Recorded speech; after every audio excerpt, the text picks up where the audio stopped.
Hoje o programa é dedicado ao Latinidades, Festival da Mulher Afro-Latino-Americana e Caribenha. E eu converso aqui no estúdio da TV Câmara de Brasília com uma das coordenadoras do festival, Bruna Pereira. Bruna, eu quero falar agora, nesse bloco, falar exatamente de comunicação, né? Qual é o olhar que vocês, enquanto militantes, atuantes, coordenadoras desse festival, como vocês enxergam o que é produzido no Brasil? Que tipo de comunicação é essa que tem sido feita e aonde essa comunicação exclui a comunidade negra? A gente falando da comunicação hegemônica, no sentido da que é principalmente praticada e praticada pela grande mídia, a gente sabe que existe um grande problema no marco regulatório com a exclusividade, a gente tem alguns monopólios, né, na comunicação. E aí nós temos algumas questões, são acho que duas questões principais. Primeiro, a exclusão dos negros e negras, nós aparecemos muito pouco. E a segunda questão é como a gente aparece. Então, por exemplo, eu discuti outro dia com uma grande militante, uma grande intelectual, a dificuldade da gente sensibilizar as pessoas para o assassinato de jovens negros, porque isso passa o tempo todo no jornal. Então, não necessariamente dar visibilidade significa atribuir importância, como no sentido de alguma coisa que tem que ser combatida. A mídia acaba naturalizando a violência contra negros e negras. E contribuindo para os estereótipos, com né? Com certeza. E que é o que reforça os preconceitos, né?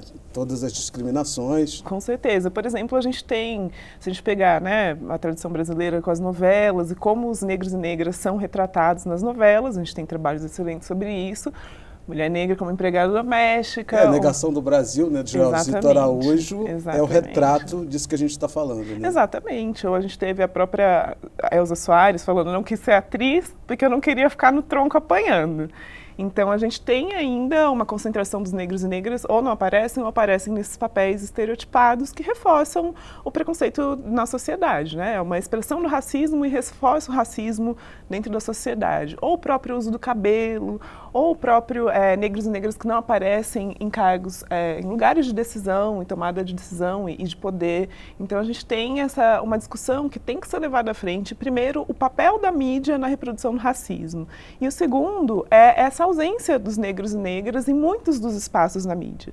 Mesmo no jornalismo, a gente tem, outro dia, por esses dias, saiu uma pesquisa sobre a participação de negros e negras nas redações dos jornais, e são pouquíssimos. Então, por que essas pessoas não estão aí? Nós temos as ações afirmativas, tem gente sendo formada, tem gente qualificada, e por que essas pessoas não estão conseguindo acessar esses lugares? A gente sabe, né? Então, assim, tem diversos âmbitos em que a gente pode falar. Tanto no âmbito da produção, digamos, né? De quem escreve, quem está ali não está aparecendo de fato, como os temas que são retratados, por exemplo, o que é prioridade para um jornal? E o que uma pessoa negra escreveria, ou que não, as pessoas negras podem escrever sobre muitas coisas, mas suponhamos, por exemplo, a questão do genocídio apareceria muito mais frequentemente se nós tivéssemos mais jornalistas negros.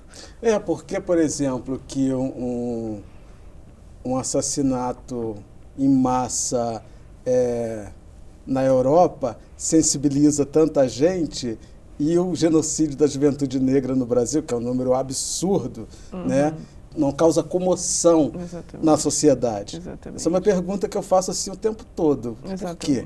Exatamente. Um atentado que às vezes mata menos gente na Europa do que se morre um dia no Brasil, né? Do que se mata um dia de jovens negros no Brasil.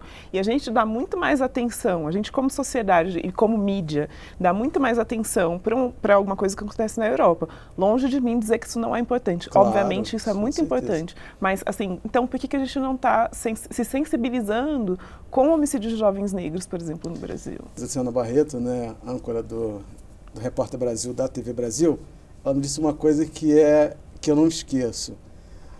Os negros, eles precisam estar nesses espaços em poder de decisão. Né? Qual a pauta que vai cair? Né? Tem que ter alguém com essa sensibilidade, com esse poder na hora que tem que cair uma pauta, porque sempre cai essas pautas, sempre cai as pautas que estão falando de negros, estão falando de juventude negra, de genocídio, porque são as pautas menos importantes. Sim, exatamente. Né? Então, ocupar esse poder de decisão é fundamental. E de que forma que vocês estão, eu não sei se esse é o objetivo do festival, mas enfim, as discussões sempre apontam para um caminho. Que caminho que você acha que a gente está apontando, que o festival pretende apontar, se for o caso, enfim? A gente não tem tanta essa preocupação, mas como você disse, de alguma forma a gente tem também um entendimento próprio. Primeiro, a necessidade da democratização, da comunicação, inclusão de negros e negras e que a gente se contrapõe aos estereótipos racistas. Em segundo lugar, eu acho que o próprio papel das mídias negras, porque historicamente a gente tem a própria imprensa negra, a gente tem uma trajetória de incidência política através da mídia. Então a gente tem, e hoje a gente, com as redes sociais, a gente tem outras possibilidades. Então desde os jornais mesmo, sei lá, do século XIX até hoje, a gente tem formas de comunicação que a gente não consegue completamente, né, se opor à grande mídia, mas a gente acha brechas e a gente explora essas brechas. Isso aumentou hoje, né? Com a Sim. internet, hoje não precisa mais do jornalista para dar notícia. Exatamente. Né? O papel do jornalista hoje é contextualizar essa notícia, porque o fato todo mundo já sabe. Exatamente. E esse poder que está na mão da sociedade, isso contribui para que o negro possa falar das suas questões, possam estar ali o tempo todo, né, postando através do blog, das redes sociais, dos sites, dos canais no YouTube, né? Isso tem feito uma diferença. Você percebe isso também? Com certeza. Eu acho que a gente não pode subestimar o papel que tem tido as novas tecnologias digitais, inclusive Inclusive, vocês falam disso nessa edição do festival, não falam? Sim, nós falamos sobre afroempreendedorismo e inventividades. Na verdade, é uma mistura, assim, né? Que a gente gosta de fazer essas misturas meio... mas como esses papéis inovadores, por exemplo, a gente tem hoje aplicativos de pessoas negras vendendo coisas e prestando serviços. Então, como isso é uma comunicação, porque a parte do aplicativo você fica sabendo do que existe, quem existe, isso faz circular, e é afroempreendedorismo, é fortalecer uma rede de negócios também de negros e negras, e ainda mais no momento de crise econômica. Então, como que a gente vai inventar isso e como isso gera outras comunicações? Se reinventar é algo que o negro tem que fazer o tempo todo. O tempo todo, né? A gente até fala, é claro que existe uma crítica ao capitalismo. Porque a gente sempre viveu em crise, né? Exatamente. A gente sabe que dentro do capitalismo, o nosso espaço, a gente sabe muito bem qual é. Então, ninguém acha que vai acabar com o capitalismo, resolver todos os problemas através do afroempreendedorismo. Mas é que é uma coisa que a gente sempre fez, né? A gente sempre se virou, os nossos pais e mães sempre se viraram ali de um jeito, de outro, vai ali, e se reinventa, como você disse. Então, a nossa ideia é explorar isso, no caso, no âmbito da comunicação. Então, é um espaço também interessante que eu vi, são o espaço para criança, né? MC Sofia, né? Que é uma coisa linda, que graça muito que essa linda, menina, maravilhosa. Né? Assim, emocionante. As crianças são assim fantásticas, né? Elas já nascem... Que você falasse um pouco desse espaço no festival dedicado às crianças. Sim. A gente tem um espaço Kids também, com contação de histórias, acontece no final de semana. A gente tem contação de histórias, a gente tem oficina aí dentro da sustentabilidade, né? Do projeto Sustentabilidades, a gente tem oficina de hortas e alimentação saudável para crianças. A gente tem um espaço de games. E são games muito legais. Um contos de Fá, de um pessoal de Recife, que é fantástico. Sobre os orixás e tudo. Eu mesma peguei para ver como é que era o game. Eu nem gosto tanto, fiquei lá 2 horas jogando, não conseguia soltar. E o outro é de uma empresa de Camarões, que fez um jogo com a mitologia africana, moda africana, música africana, super interessante também. E aí, a gente tem, porque a gente acha que dá para aprender brincando. E é isso, essas crianças hoje sabem muito, elas percebem muito, elas também recebem essas informações. Dominam a tecnologia como ninguém. Melhor né? que a gente, né? Melhor, muito Com melhor. 1 ano estão lá já, sabendo de tudo. Então, a ideia era também ter um espaço de formação para as crianças, mas que não fosse uma palestra. A gente tem roda de conversa com crianças, mas é uma coisa mais divertida, né? Dinâmica. E também esses espaços de contação de história, no espaço literário, no final de semana também, a gente vai ter livros infantis. Então, como é que a gente vai falar para os pequenos e pequenas, assim, o que a gente pode trazer para eles, né? Porque trazer a Sofia, gente, se eu fosse criança, se tivesse uma Sofia na minha vida, as coisas teriam sido muito diferentes, né? Então, eu acho que a ideia é trazer mesmo crianças para falar com outras crianças e com adultos também. Eu acho isso fantástico. Então, falando de MC Sofia, de shows, Vamos falar um pouco aí do que a gente vai ter para diversão, né? Temos aí cantores, né? Festa, né? Que a gente gosta muito. Sim. Então, fala um pouco sobre isso aí. A gente traz também artistas que são conectados à nossa pauta. Então a gente tem o Rico da Laçã, que é um rapper gay, negro, de periferia, fantástico. Ele já veio ano passado, esse ano vem de novo, a gente gosta, e vai trazer. É bacana, né? Porque está surgindo um movimento, né? Um movimento de artistas negros de periferias, gays que estão questionando identidade de gênero, essa heteronormatividade. Sim. É uma discussão nova e é bastante interessante isso, né? Sim, essa é uma preocupação que a gente sempre traz para as mesas e eu acho que também é legal por isso, porque cada pessoa se sensibiliza de uma forma, né? Então eu acho muito legal a gente trazer o Rico, por exemplo, que está com esse debate através do hip hop, do rap. Que é um estilo extremamente machista, sim. Né?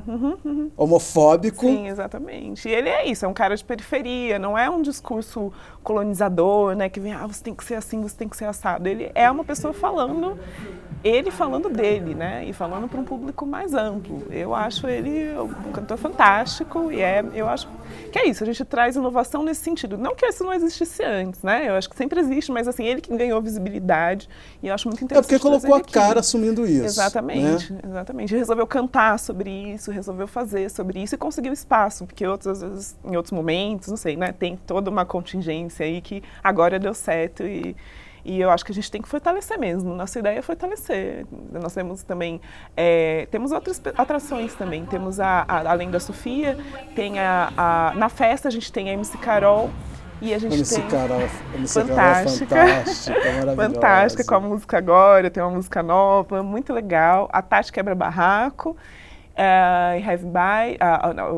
MC Carol Heavy Baile, Tati Quebra Barraco. E a gente tem também, nos shows que são de graça, a festa é a única atividade paga, as outras atividades são todas gratuitas. No show a gente ainda tem a Beth de Oxum, e são alguns destaques, a gente tem outros. E tem uma nigeriana, Okoye Odili, que é bem interessante, e a Hope Claiborne também, que é uma artista norte-americana.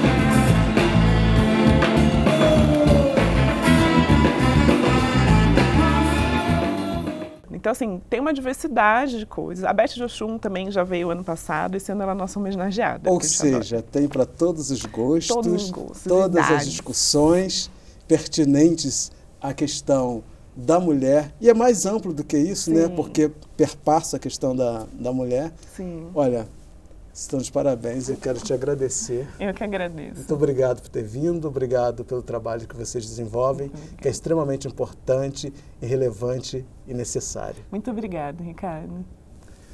Então, eu conversei com Bruna Pereira, coordenadora do Festival Latinidades, e se você perdeu parte do programa, acesse www.alerj.rj.gov.br ou cultine.com.br, que está tudo lá para você, hein? Obrigado pela companhia e até o próximo encontro. Eu te espero.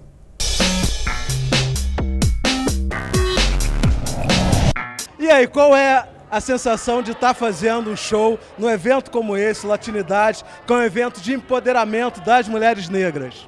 Cara, olha só, eu que sou a única mulher, eu posso dizer que é um momento muito importante pra gente, porque a gente sempre sonhou, mas a gente não imaginava que ia ser... ia estar num lugar como esse, um lugar de tanta representatividade, de uma história muito longa, sabe? Então pra gente é um presente, é uma honra, é quase uma bênção de Deus. Quase não é uma bênção de Deus estar aqui com essas mulheres, com essas pessoas. É aprendizado muito grande pra gente. Assim. É bacana entender que é uma celebração. A gente está aqui, a gente fez um show, a gente viu shows incríveis, MC Sofia, o Rico, uma galera de peso, muito bacana, o Heavy Baile. Mas que a causa, a busca, a luta, a gente está inserida nela, sabe? E a gente está aqui somando, de mão dada com a galera, mais uma vez sendo uma ferramenta, e todo mundo aqui vibrando a mesma causa, a mesma vibe, a mesma energia. Isso pra gente é muito... Cara, isso daí, a gente tava conversando com o Rico, né, antes de entrar no palco. Sim. Isso aqui estabelece pra gente uma, assim, é um ponto de... Porque a gente fica cansado, a gente também cansa. A gente, pô, será que nego não aprende? Será que é isso mesmo? Só tem cabeça dura nesse mundão maluco. Vem aqui, reabastece a energia e amanhã estamos novinho em folha para lutar de novo. Muito obrigado, Latinidade. Muito obrigado. Obrigada, Latinidade. Continue, I bet you play.